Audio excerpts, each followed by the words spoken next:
আসসালামু আলাইকুম প্রিয় দর্শক,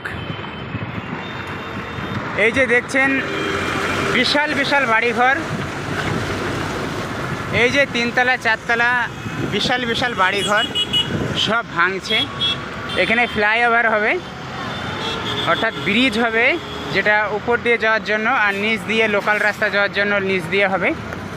আর যেটা NH-34 ছিল, এখন বর্তমানে NH-12, যেটা কলকাতা হয়ে মুর্শিদাবাদের উপর কৃষ্ণনগর হয়ে বহরমপুর হয়ে যেটা মালদা ফারাক্কা যাচ্ছে অমরপুর হয়ে।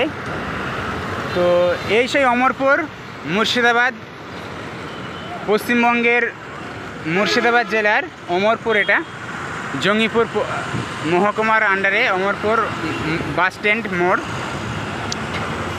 এখান থেকে ওদিকে মোটামুটি আপনার তালাই মোড় কমসে কম 2 কিমি হবে। এই যে ইলেকট্রিক সব তারে তারে বেঁধে আগুন জ্বলছে, ফায়ারিং হচ্ছে, ওখানে ঘর ভাঙছে। ওই যে ওই খুঁটিতে ফায়ারিং হলো এখানেই। তো আর এইদিকে মঙ্গলজন, এদিকে মোটামুটি 2 কিমি 2.5 কিমি সামনের দিকে, অর্থাৎ ফারাক্কা যাওয়ার দিকে, অমরপুর মোড় থেকে ফারাক্কা যাওয়ার দিকে 2.5 কিমি মতো। তো এইভাবে রাস্তার ধারে ধারে প্রচুর বিল্ডিং সব ভাঙছে।